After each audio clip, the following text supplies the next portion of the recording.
Now this is the Jefferson Bible by Thomas Jefferson, one of America's founding fathers and early presidents.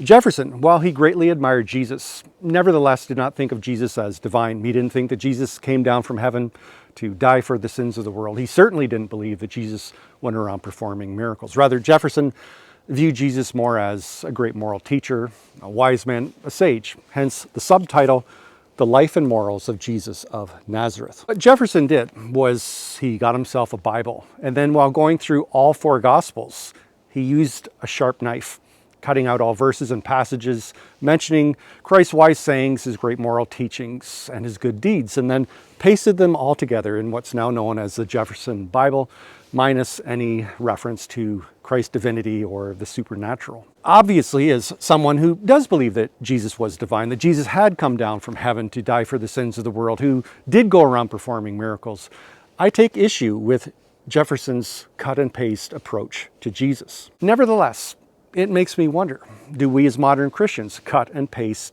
our own version of Jesus? What I mean by this is that there are two basic views of Jesus. There are those, like Jefferson, who see Jesus just as a great moral teacher, a wise man, a sage, a Confucius-type figure.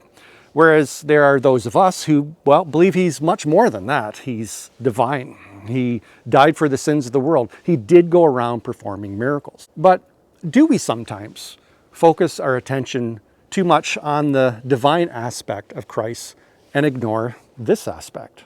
In this brief video, the first of 2022, I want to look at Jesus the sage. I want to look at two wise sayings of his that may just blow your mind, that may just reframe how you think about our modern culture, about our cancel culture, just not for 2022, but perhaps for the rest of your life. So please, especially if you're a young person, watch this video all the way to the end. Now, the first wise saying of Christ is, beware of wolves in sheep's clothing. What I absolutely love about that saying, beyond its obvious moral truth, is its imagery. I mean, you can immediately picture in your head, can't you, the meaning of that saying? Wolves, sheep, predators who disguise themselves just like their prey. Now, what Jesus was meaning was that we are to beware of those who would use virtue as a form of camouflage in order to prey upon other people. That virtue can, in fact, be vice's greatest disguise. That any organization, any cause, any institution, no matter how just, noble, and virtuous they may be, they can still be used by wolves as a form of cover. Now, Jesus spoke that saying during his famous Sermon on the Mount, a sermon that basically contains his most important teachings.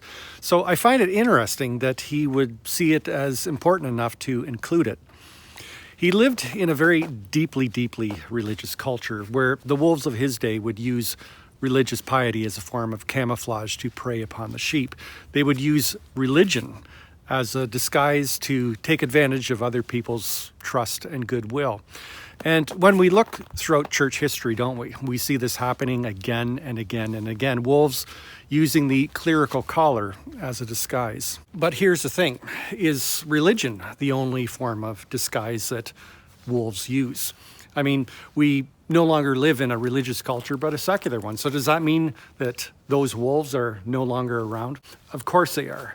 It doesn't matter what cause, what institution, what organization. It doesn't matter how noble it is. It doesn't matter whether it's secular or religious. There will always be wolves who will take advantage of it. Whether it's a journalist who abuses people's trust in the media to write a hit piece in order to enhance their own career. A race hustler who will hide behind social justice in order to line their own pockets. And an environmentalist who goes around spreading fear and guilt only to live a lifestyle in complete contradiction to what they preach. A politician who defunds the police only to garner the votes of progressive whites who live in the safety of suburbia.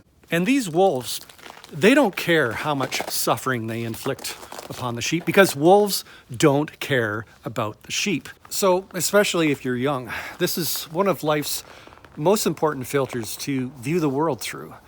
Because any good cause, no matter whether it's religious or secular, it can and will be exploited by wolves who will use it as a form of camouflage to prey upon the sheep. My apologies for the quality of the audio the past couple of minutes. It's literally minus 17 degrees Celsius out there right now, and apparently my external mic doesn't work that well under such extreme temperatures. Anyway, the next great saying of Christ is really a continuation of the first. If wolves disguise themselves as sheep, how will the sheep be able to spot those imposters?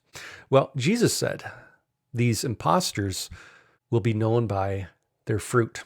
In other words, judge a tree by its fruit. Again, another saying, another teaching that's so easily visualized. For example, suppose a young married couple is in need of marriage counseling, and so they go online looking for a local marriage counselor. And after some time, they come across this one counselor, this one woman who seems to be just perfect. She has all of the credentials, all the degrees from the world's finest institutions, Cambridge, Yale, Princeton. Everything about this marriage counselor seems to be just perfect.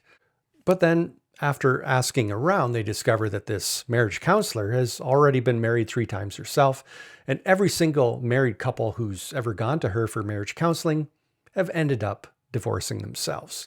Now, this young couple, they don't need to be rocket scientists to know that, well, they should seek marital counseling somewhere else. Well, not a perfect illustration. The counselor was more incompetent than anything else. You do get the point, right? While her credentials were impressive, her marital advice clearly was not. In other words, her track record told you to stay away. And that's a filter that can be applied throughout all of life, whether you're secular or religious. Whenever someone comes claiming to be doing something in the name of the sacred, whether it's religion, the political, environmentalism, social activism, do their lives bear good fruit?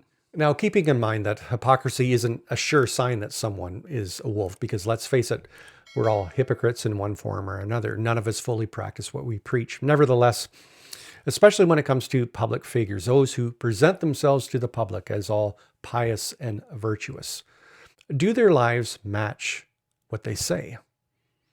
If not, then you may have just spotted a wolf. Beware.